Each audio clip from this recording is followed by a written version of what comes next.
அண்ணா எனக்கு ஒரு used car வேணும், நல்ல குவாலிட்டியாக இருக்கணும், பட்ஜெட்டில் இருக்கணும், நீங்கள் பார்த்து கொடுங்கண்ணா, நான் வந்து உங்களுக்கு கமிஷன் கொடுத்துட்றேன் அப்படின்னு சொல்கிறது. மீடியேட்டர் வந்து கஷ்டப்பட்டு அங்கேயும் இங்கேயும் அலைஞ்சு அந்த காரோட டீலை க்ளோஸ் பண்ணி செட்டில்மெண்ட் ஆகும்போது அண்ணா கமிஷன் கொடுங்க அப்படின்னு கேட்டால், அண்ணா கமிஷன் அண்ணா நான் போட்ட பட்ஜெட்டோட அதிகமாக போயிடுச்சுங்கண்ணா, அடுத்த வண்டியில் பார்த்துக்கலாங்கண்ணா அப்படின்னா நம்ம வந்து அம்பானி அதானி மாதிரி லட்சம் கோடி ரூபா பிஸ்னஸ் பண்ணிகிட்டு இருக்கோம்.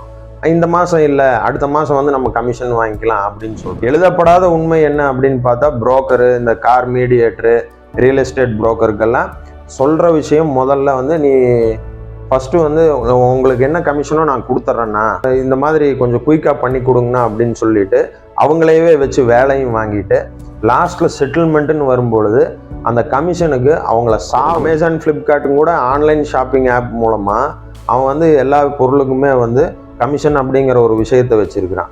அதை வந்து நம்ம ஹைட் பண்ணிவிட்டு நான் வந்து அந்த கமிஷன் கொடுக்க மாட்டேன், அதனுடைய என்ன விலையோ ஒரிஜினல் விலை என்ன இருக்கோ அதான் கொடுப்பேன் அப்படின்னா நம்ம வீட்டுக்கு பொருள் வந்து சேருமா? நேரடியாக ஒரு மீடியேட்டர் கஷ்டப்பட்டு உழைச்சி அந்த காசை வந்து கமிஷனாக கேட்கும் பொழுது அவ்வளோ என்னமோ ரோட்டில் போகிற பிச்சைக்காரனுக்கு காசு போடுற மாதிரி யோசித்து மனசு வலித்து அவனை வந்து அந்த அளவுக்கு ஒரு டெம்ப்ட் பண்ணி அந்த பணத்தை கொடுக்கறதுல என்ன சந்தோஷம் இருக்குன்னே தெரியாது சில குரூப்புகள். சிலர் வந்து கமிஷன் அப்படிங்கிற ஒரு விஷயமே கிடையாது, யூஸ்டு கார் வாங்குறதும் சரி விற்கிறதும் சரி கமிஷனே கிடையாது, நம்ம என்ன சொல்கிறோமோ அதுதான், நம்ம நினச்சது தான் நம்ம சாதிக்கணும் அப்படின்னு சொல்லிட்டு மைண்ட் செட்டில் இருக்கிறது.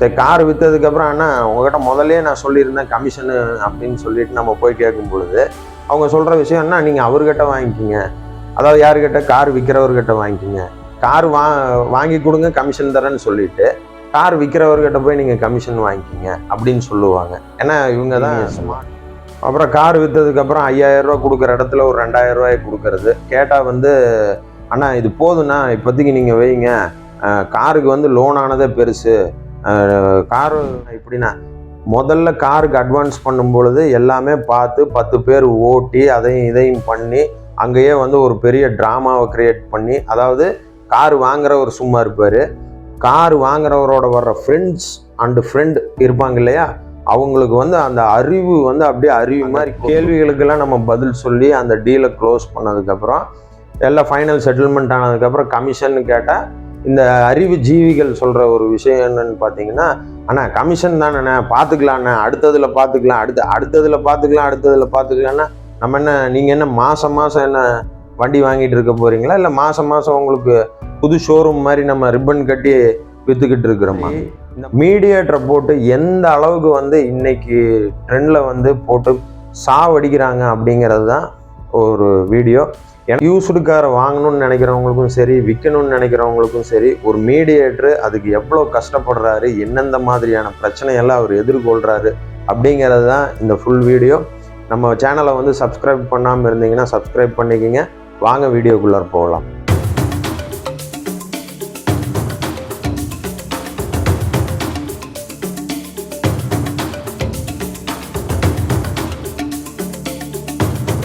நம்ம வீடியோவில் பார்க்க போகிற விஷயம் வந்து பார்த்தீங்கன்னா கமிஷன் கொள்ளையர்கள்.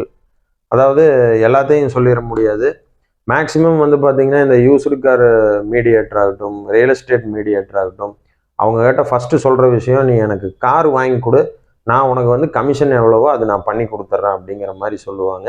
பட் செட்டில்மெண்ட் டைம் அப்போ அது வேறு மாதிரியான ஒரு விஷயம் வந்து நடக்கும், நடக்காமலும் போகும். ஸோ அந்த மாதிரி ஒரு வினோதமான சில விஷயங்கள் சில உண்மைகள் வந்து நான் உங்களுக்கு வந்து ஷேர் பண்ணணுன்னு நினைக்கிறேன். கமிஷன் கொடுக்காம விபூதி அடித்த ஒரு 2 கஸ்டமரை பற்றி நான் வந்து உங்களுக்கு ஷேர் பண்ணுறேன். முதல்ல வந்து பார்த்தீங்கன்னா சுந்தரம் அப்படிங்கிற ஒரு கஸ்டமரு, அவருக்கு வந்து நேரடியாக யாரும் வந்து டெஸ்ட் ட்ரைவ் கொடுக்கல, அதாவது லோடு வண்டிக்கு டெஸ்ட் ட்ரைவ் கொடுக்கல, அந்த வண்டியோட டீட்டெயில்ஸ் சொல்லல, ஏன்னா அவருடைய தோற்றம் அந்த மாதிரி இருக்கும். அவர் வந்து நம்மளுக்கு வந்து ஃபோன் பண்ணுறாரு, இந்த மாதிரி வந்து எனக்கு வந்து வண்டி வேணுங்க, ஜீட்டோ வேணுங்க, எங்கிட்ட ரெடி கேஷுங்க, நீங்கள் வாங்க என் கூட இருந்து எனக்கு வண்டி எடுத்து கொடுங்கங்கிறாரு. சரி கஸ்டமர் உண்மையாக சொல்கிறாரு, உழைச்சி முன்னேறணும்னு நினைக்கிறாருன்னு சொல்லிட்டு நம்மளும் அவருக்கு எல்லா சப்போர்ட்டும் பண்ணுறோம்.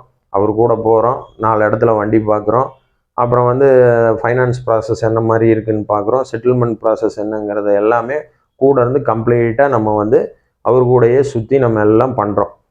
இவர் என்ன பண்ணுறாரு அப்படின்னா இது எல்லாமே கேதர் பண்ணிட்டு அழகான முறையில் கடைசியில் அட்வான்ஸும் பண்ணிட்டு அப்புறம் ஃபோன் எடுக்கல, ஃபோனு சுவிட்ச் ஆஃப் பண்ணி வச்சுக்கிறாரு. அதாவது வண்டி விற்கிற கஸ்டமருக்கு ஃபோன் பண்ணி கேட்டால் ஆனால் அவர் வரவே இல்லை அப்படிங்கிற மாதிரி அவரும் சொல்கிறார். இப்போ என்ன ஆகுது, சரி இந்த ப்ராசஸ் வந்து சக்ஸஸ் ஆகாது, நம்ம விட்டுறலாம் அப்படின்னு சொல்லிட்டு விட்டுட்டு அடுத்த வேலைக்கு போயாச்சு. ஆனால் இவர் 10 நாள் கழித்து நான் காமிச்ச அதே கஸ்டமர்கிட்டையும் அதாவது என் மூலமாக போன அதே ஃபைனான்ஸ்லையும் போட்டு அந்த வண்டியையும் டெலிவரி எடுத்துட்டார். இப்போ வந்து இவர் என்னை ஏமாத்திட்டதாகவும் அவரோட புத்திசாலித்தனத்தை காமிச்சதாகவும் நினச்சிட்டு இருக்காரு. பட் ஆனால் அது உண்மை கிடையாது. நீங்கள் ஒரு மீடியேட்டரை வச்சு போகும் பொழுது கண்டிப்பாக வந்து அவங்க உங்களை ஏமாற்ற மாட்டாங்க. அவங்கக்கிட்ட ரியலாக நம்மளுடைய விஷயங்களை சொல்லி என்னோட பட்ஜெட் இவ்வளோ தான், இவ்வளோ லோன் போட முடியும்னு சொல்லிட்டீங்கன்னா 1க்கு 2 காரு ஆகட்டும் இல்லை ட்ரக் வாங்குறதா இருக்கட்டும், உங்களுக்கு எந்த அளவுக்கு ஃபேவர் பண்ணி வாங்க முடியுமோ வாங்கி கொடுப்பாங்க. இதே மாதிரி இனியொரு சம்பவம் வந்து பார்த்தீங்கன்னா இங்கே பக்கத்துலேயே தான், அவர் நம்ம நண்பர் தான். அவர் வந்து அவங்க வந்து பார்த்தீங்கன்னா ஃபாதர் சன்னு டெய்லி வந்து எங்களுக்கு வண்டி வேணும், ஸ்விஃப்ட் வேணும், இந்த மாடலில் வேணும், இந்த வேரியண்ட்டில் வேணும், இந்த கலரில் வேணும் அப்படின்னு சொல்கிறது. நம்மளும் வந்து ஒரு 5-6 இடத்துல காரெல்லாம் பார்த்து ஆனால் இந்த வண்டி இருக்குது, இது இருக்குது, அது இருக்குதுன்னு வாட்ஸ்அப்பில் அனுப்புறது, நம்ம மீடியேட்டர்கிட்ட கூப்பிட்டு பேசுகிறது, நம்ம லிங்க்லேருந்து அந்த டேட்டாஸை எடுத்து எல்லாம் அனுப்பிச்சதுக்கப்புறம் வந்து பார்த்தீங்கன்னா இவங்க என்ன பண்ணுறது, வந்து பார்க்குறது, டெஸ்ட் ட்ரைவ் பண்ணுறது எல்லாம் பண்ணிட்டு போயிடுறது. அதுக்கப்புறம் அண்ணா அது ஆகாதுங்கண்ணா, இது ஆகாதுங்கண்ணான்னு சொல்லிட்டு கடைசியில் என்ன ஆயிடுச்சு அப்படின்னா இவங்க கம்ப்ளீட்டாக ஃபோனே எடுக்கல. ஸோ இப்போ முன்னாடி சொன்ன சுந்தரத்துக்கும் சரி இவங்களுக்கும் சரி இதுக்காக மீடியேட்டராக இருந்து அதுக்கு பண்ணக்கூடிய பெட்ரோல் எக்ஸ்பென்ஸ் ஆகட்டும், அதுக்காக அவங்களுடைய ஒர்க்கை விட்டுட்டு இந்த ஒர்க்கை பார்க்கறதுனால அவங்களுக்கு பார்த்தீங்க அப்படின்னா ஒரு கமிஷன் தான். அந்த கமிஷன் பேஸ்க்காக தான் வந்து இத்தனையும் பண்ணுறது. ஆனால் அதை தான் வந்து இவங்க மேக்சிமம் கட் பண்ணிடுறது. இந்த 2வது சொன்ன விஷயத்தில் வந்து பார்த்தீங்கன்னா கடைசியில் அந்த பையன் வந்து எனக்கு திருப்பி ஃபோட்டோஸ் எல்லாம் அனுப்புனான். ஆனால் இந்த மாதிரி வண்டி வந்து சேலு நான் பண்ணுறேன், நீங்கள் வந்து அந்த வண்டியை சேல் பண்ணி கொடுத்துருங்கண்ணா அப்படிங்கிறான். எனக்கு பயங்கரமான ஷாக்கு. என்னடா இவன் நம்மளை வச்சு வண்டி பார்க்கணுன்னு சொல்லி ஒரு 10 நாள் நம்ம டைம் வேஸ்ட் பண்ணான், இப்போ வந்து பார்த்தா வண்டி சேல் பண்ணும் அப்படின்னு சொல்கிறான்னு பார்த்தா அவன் வந்து வண்டி எடுத்து அந்த கலர் பிடிக்கலையாம், அது நம்ம சேல் பண்ணி கொடுக்கணுமாம்மா. எப்படிங்க இப்படியெல்லாம்? அதாவது பொதுவாகவே வந்து பார்த்தீங்கன்னா ரியல் எஸ்டேட் புரோக்கர் ஆகட்டும், கார் மீடியேட்டர் ஆகட்டும், யாருமே வந்து ஒரு கஸ்டமரை வந்து முழுக்க முழுக்க ஏமாற்றிடணும், நம்ம சம்பாரிச்சிடணும் அப்படின்னெல்லாம் பண்ண மாட்டாங்க.